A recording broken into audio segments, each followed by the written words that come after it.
الحمد لله وكفى وسلام على عباده الذين اصطفى أما بعد فأعوذ بالله من الشيطان الرجيم بسم الله الرحمن الرحيم إنا نحن نزلنا الذكر وإنا له لحافظون وقال رسول الله صلى الله عليه وسلم خيركم من تعلم القرآن وعلمه صدق الله مولانا العظيم وصدق رسوله النبي الكريم ونحن على ذلك لمن الشاهدين والشاكرين والحمد لله رب العالمين. محترمو الله رب العالمین په مونږ او تاسو باندې ډېر لوی رحم کرم او احسان کړی دی چې الله رب العالمین مونږ او تاسو د یو مبارک مجلس کې را جمع کړی یو. یقینا چې دا دومره مبارک مجلس دی چې د دې مجلس نه غیر چاپیره پرشتي خپل دیره ورواچي او بیا دا پرشتي د الله رب العالمین دربار ته ځي.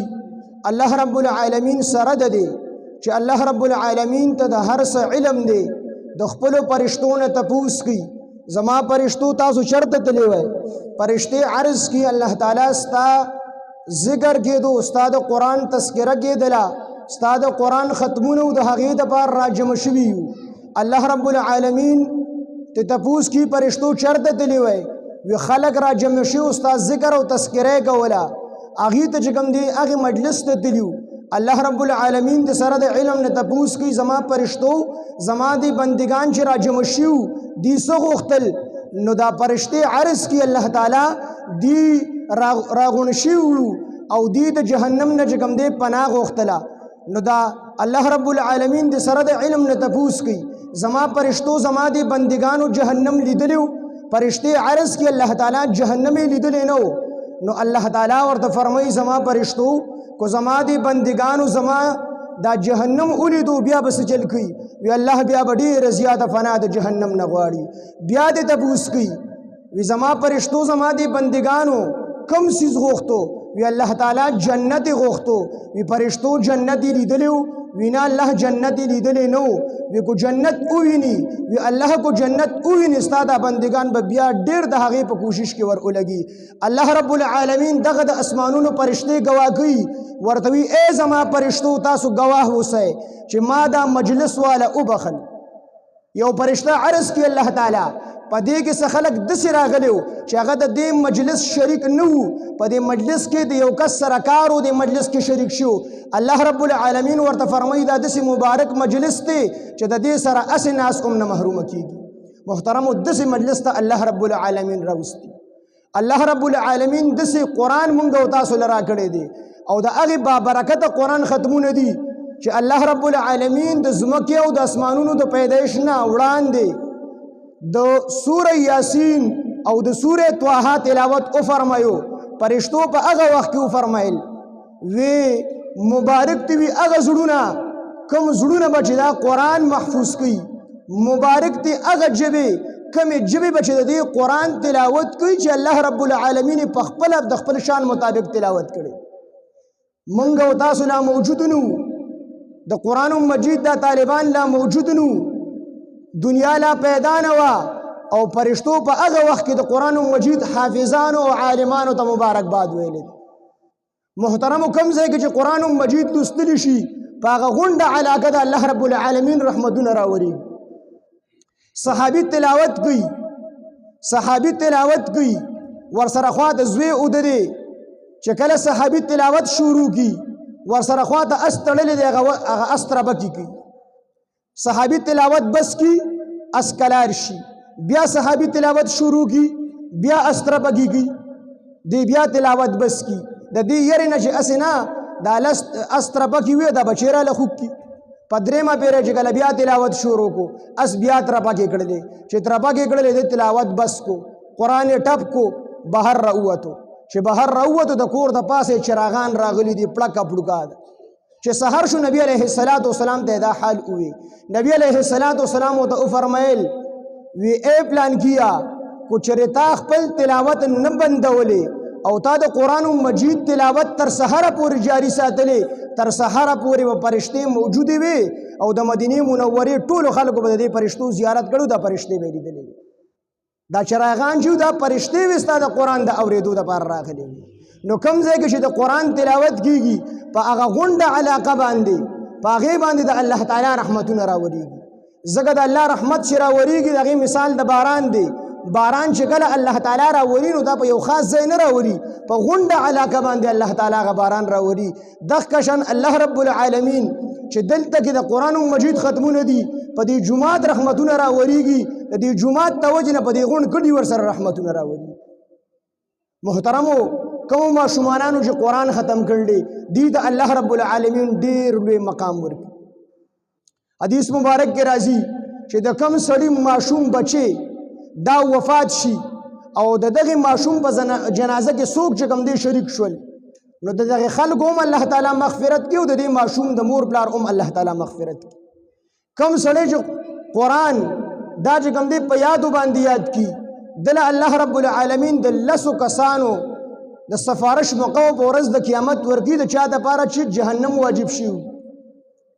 حاجی صاحب دا به د 400 کسانو سفارش شهید دا به د 90 کسانو سفارش کوي عالم دته به الله رب العالمین فرمایي چې څومره دی خوښي د دومره کسان د ځان سره بوزي د دې وجه نبی علیه الصلاۃ والسلام فرمایي کن عالما یا عالم شه او متعلما یا متعلم شه زده کوونکی شه او مستمعا یا د دې اوریدونکی شه یا عالم شه په خپل باندې د علم زده کا د قرآن یاد کا او یا خوري کا د قرآن خلکو ته وخایا عالم شه او یا چې کوم دی طالب علم شه د دې ډېر لوی مقام دی د الله رب العالمین په نس اگر چې زمونږ ورته چونی مونی وایو زمونږ په نس باندې د دې څه مقام نشته دی خو د الله رب العالمین په نس او د رسول الله صلی الله علیه وسلم د دې طلباو د دې ماشومانانو د دې د قرآن د زده کوونکو د الله سره ډېر لوی مقام دی محمود غزنوي رحمه الله د یو پیره په لاره باندې روان دی او ګش کی لاره کې یو کس ولید چې هغه د انګر چې دکان ته مخې ته ناست دی نو د انګر په دې دکان کې چې کله په دې چودې کې رڼا راشي دا کس ناست دی او د کتاب مخامخ کې چې کله رڼا بند شي هغه بنې غونډه کې بند کې نو رڼا بند شي نو دې کتاب بند کی محمود غزنوي رحمه الله روان دی په لاره باندې د شپې ګش دا کس یې ولید چې په دې تور شپه کې دې څه چل د ورته आवाज کو بچی دې په لراش او محمود غزنوي رحمه الله د دې نه مخکې وی چې زما په زړه کې یو درې شبهات درې شکونه یو شک مې دو چې العلماء ورثه الانبیاء عالمان دا د پیغمبرانو وارثان دي دا حدیث صحیح دی او ضعیف دویم شک مې په زړه کې داو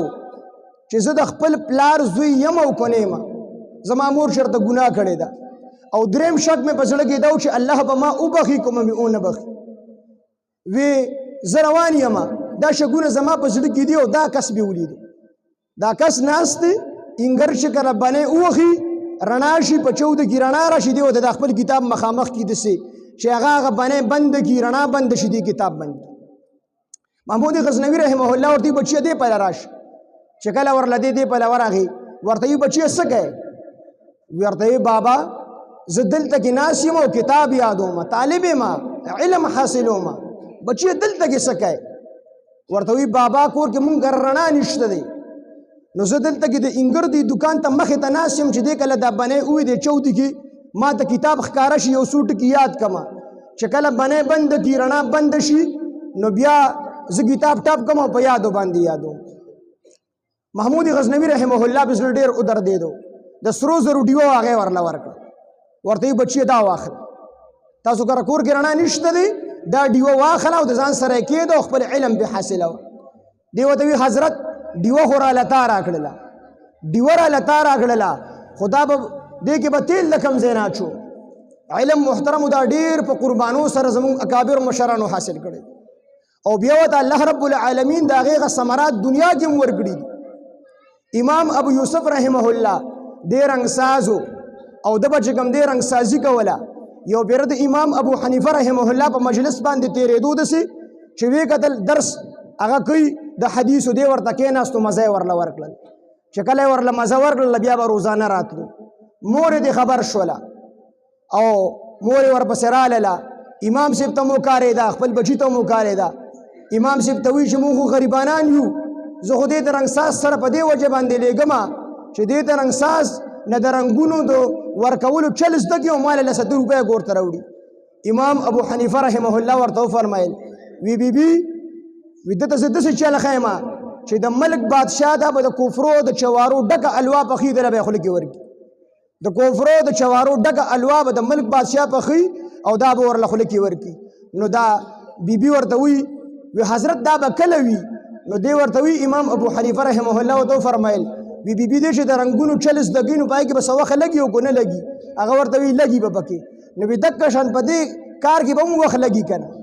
بیا چې کله هغه علم چې کوم دی پوره کو او بیا د هارون الرشید بادشاه د خپل ځان سره قاضي القضات چیف جسټس ولګاو نو یو ورځ هارون الرشید بادشاه دا ډېر یو نیکسیرته بادشاه تېر شوی دی نو دله کور په ښځې ورله چې کوم دی د کوپرو د چوارو الوا ډکه چې کوم دی پخه کړل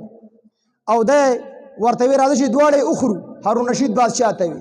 هارون رشید بادشاه ورته وی چې نه دا زه وړم د ځان سره دربار ته او د امام صاحب سره به یو ځای اخرم نو هارون الرشید بادشاه د ځان سره هغه الوا راواغستل او دربار ته یې راوړله امام ابو یوسف رحمه الله ناست دی نو ویده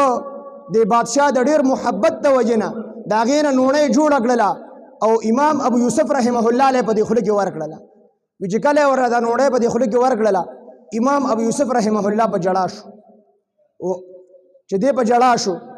نو هارون رشید بادشاه ورته وی حضرت ما خو ستاسو بې ادبي نه ده کړې چې تا وجړل ما خو تا له د ډېر محبت د وجې نه دا نوڼۍ په خوله کې درکړله ورته یې وی بادشاه سلامت تا زما بې ادبي نه ده کړې خو ستا د یوې نوڼۍ ما د خپل مور او استاد دواړه رعایت زما استاد دا خبره کړې وه چې د ملک بادشاه دا به چې کوم دی د کوپرو د چوارو ډکه الوا پخي او تعالی به یې خوله کې درکوي او زما مور ورته وی چې کله به نظام چې کاش زما مور ژوندی وي چې دا حالت یې لیدلی چې کله وفات شو امام ابو یوسف رحمه الله چا خوب کې ولید وي حضرت الله دې سره څه معامله وکړله ورته یې ویل چې الله ته ودرېدم خپې مې رپېدلې او ډېر زیات یېرېدم وی الله رب العالمین راته وفرمیل وی ما ته یې ویل چې ابي یوسفه خپې دې مضبوطې کم او یېرېږه چې د چا سینه زه د خپل قرآن دپاره او د خپل کتاب دپاره او د خپل محبوب د احادیثو دپاره منتخبه کړم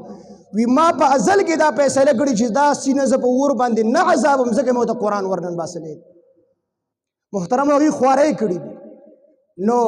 چې کله محمود غزنوي رحمه الله د ماشوم له ډیوه ورکړه دی ورته وي حضرت مونږ کره خو دومره پیسې نشته دي چې په دې کې زه تیل اچو محمود غزنوي رحمه الله ورته وي بچیا په هر میاشت کې یا په هر هفته کې چې کله تا د ډیوه تشیږي بیت المال ته راځه د بیت المال نه متاله زه چې کوم دی پیسې در کوم او ځان له پکې تیل اچ طالب خوشحاله شو لاړو محمود غزنوي رحمه الله فرمایي وی په دغه شپه چې زه سم لاستم وی مال رسول الله صلی الله علیه وسلم په خوب کې راغی وی ما ته نبی علیه السلام وفرمایل چې اے محمود غزنوي د سبکتګین زویا الله دې تا وبخي تا زما وارث او د الله مېلمه سره ډېره لویه ښېګړه وکړه محمود غزنوي رحمه الله وی ما دې یو طالب علم سره لږه غونده کې ښېګړه وکړله وی زما په زړه کې 3 شکونه وو او هغه 3 وړه شکونه الله رب العالمین د هغې یوې ډیوې په برکت سره چې ما طالب له ورکړل هغه الله وویست وی ما ته نبي علیه السلام وفرمیل چې اے محمود غزنوي د سبکتګین زویه وی زما زړه کې دا شک و چې د خپل پلار زوی یم او کنیم وی چې ما ته نبی علیه السلام وفرمیل چې د سبکتګین زویه نو رسول الله مبارک دروغجن نه دی نه په ټول عمر کې چېرته دروغ ویلی دی او نه چې کوم دی د نبي علیه السلام نه د دروغو امکان شته دی وی دا خبره حق او سچه ده چې زه د خپل پلار سبکتګین زوی وی ما ته یې وی چې الله دې وبخه وی دا خبره یقیني ده چې نبی علیه السلام چاته دعا وکړي هغه دعا په ټک باندې قبلیږي وی ما ته نبی علیه السلام وی چې الله دې وبخه نو وی الله به ما بخیو وی دریم مې دا شک و چې دا حدیث العلماء ورثة الانبیاء دا حدیث صحیح دی او ضعیف وی ما ته نبی علیه السلام وفرمیل چې زما وارث سره تا ښېګړه وکړله نو وی چې طالب علم دا د رسول الله مبارک وارث جوړیږي نو عالم به په طریقې اولاد د نبی علیه السلام وارث. محترمو دا د ختم مجلس دی، دا د قرآن مجلس دی. قرآن هغه کتاب دی، قرآن مجید د ټولو کتابونو سردار الله جوړ کړی دی. قرآن مجید چې د کوم پیغمبر باندې نازل دی، الله رب العالمین هغه پیغمبر د ټولو انبیاء علیهم السلام سردار جوړ کړی دی. قرآن مجید چې په کومه میاشت کې نازل دی، الله هغه میاشت د ټولو میاشتو سردار جوړه کړې ده. رمضان شهر رمضان الذي انزل فيه القرآن، الله وی دا هغه میاشت چې په دې قرآن نازل شوی دی. قرآن مجید دا چې په کومه ځمکه باندې داخل دی نازل دی، هغه ځمکه الله د ټولو ځمکو سردار جوړه کړله، مدینه منوره مکه مکرمه. دجال به په ټوله دنیا کې ګرځي، یو ځای به نه خلاصیږي، خو مکه مکرمه او مدینه منوره دې ته دجال نشي داخلېدی. دا د قرآن ځمکه ده. قرآن مجید چې په کوم امت نازل دی، دا امت الله رب العالمین د ټولو امتونو سردار جوړ کړی. دا امت به په نورو امتونو باندې گواهی کوي. نوح علیه السلام براشي، الله رب العالمین ته وایي الله ما خپل قوم ته 9.5 کاله تبلیغ کړی دی، قوم به انکار وکړي، انکار به وکړي. نوح علیه السلام ته وایي تا سره دلیل شته دی، تا سره گواه شته دی؟ او ما سره گواه شته دی. څوک دی؟ د محمد رسول الله صلی الله علیه وسلم امت دی. امتیان براولي دی به گواهی وکړي چې بالکل نوح علیه السلام 9.5 کاله تبلیغ کړی. الله به ورته وفرمایي چې تا دا کسان به اعتراض وکړي چې دی خو په هغه وخت کې ونه او گواه خو هغه چاته ویلی شي چې دی د دغه موقع په دغه موقع باندې چې کوم وخت کې دا کار کېږي دی موجودي، نو دی خو ونه. نو نبی علیه السلام براشي په دې امت به گواهي وکړي چې زما د امتیان ټیک وي. دی ته چا ویلي؟ الله تعالی ته قرآن کې فرمایلی او دی په ستا په وینا باندې داسې یقین لري چې څنګه په خپلو سترګو باندې لري، په خپلو سترګو لیدلي څیز باندې دی دومره یقین نه لري څومره چې ستا په قرآن لري. نو محترمو دا اوچت کتاب دی، اعلی کتاب دی. د دې کتاب سره چې کوم څیز ولګي هغه قیمتي کېږي. د دې قرآن سره د دې قرآن نسبت دا چې د یوې پاڼې سره راشي دا پاڼه قیمتي کېږي. ډېر شي پاڼې به مونږ او تاسو وینو لارو کوڅو کې به پرتې وي، څوک یې قدر نه کړي، خو د کم کاغذ نسبت چې د قرآن سره راغی په دې د قرآن مجید آیات لیکل شوی دی، نو هر سړی ورته د عزت په سترګه باندې ګوري. ډېر شي لرګي پراتی څوک یې قدر نه کړي، خو د کم لرګي نسبت چې د قرآن سره راشي ریل دی جوړ شوي، هر سړی ورته د عزت په سترګه باندې ګوري، بې ځایه نه پرېږدي. ډېر شي کپړې پرتې څوک یې قدر نه کړي، خو د کمې کپړې نسبت چې د الله رب العالمین د دې کتاب سره راشي هر سړی ورته د عزت په سترګه باندې ګوري. وي د دې نه خو د قرآن کڅوړه جوړه شوې ده، خو د قرآن کڅوړه ده اوچته کې پاک ځای کې کېږي. نو چې کم قرآن دا لرګي قیمتي کي، کم قرآن دا کاغذ قیمتي کي، کم قرآن دا کپړه قیمتي کي، یقینا کو د دغه قرآن نسبت د انسان سره راغی او د دې انسان نسبت د قرآن سره راغی، د دې انسان مقام الله رب العالمین چې کوم دی د فرشتو نه اوچتي. محترمو دا قرآن ووایو، په خپلو ماشومانو باندې ووایو، په خپله باندې ووایو او خپل ماشومان د قرآن صرف په ناظره باندې بسوالې ونه کړو، بلکې د ناظره نه وروستو حفظ به د ماشومانانو باندې وو، د هغې نه وروستو به دې باندې علم وکړو. دا زمونږ او ستاسو چې کوم دی ثمره ده او دا زمونږ او ستاسو په دنیا کې هم په کار راځي، دنیا کې به هم الله رب العالمین د دې هغه بدلې راکړي او آخرت کې به همیش دپاره الله رب العالمین مونږ او تاسو ته د دې بدلې راکړي. محترمو خپل ماشومانان دا پابندۍ سره د مدرسې ته رالیږو، پابندۍ سره د دې نه تپوس کړو ته سویمه سپاره کې بچیه، کله کله د استاد سره ښکاره کېږو، د دې نه تپوس وکړو زما دا بچې څنګه دي، په دې باندې د استادان ډېر خوشحالېږي. عام طور خو خلک بس ماشوم راولېږي او کال پس یا 2 کاله پس ختم وکړي، خو پلار یې مدرسې ته راښکاره نه شي. دا د قرآن بې قدري ده. محترمو خپلو ماشومانانو باندې نظر وکړو، کوم ماشومانانو چې ختمونه کړي دي الله رب العالمین دی چې کوم دی د دې په ځوانو کې برکت واشي او الله رب العالمین دې ته مزید د قرآن د یادولو د علم د کولو توفیق او طاقت راکړي. وآخر دعوانا ان الحمد لله رب العالمین.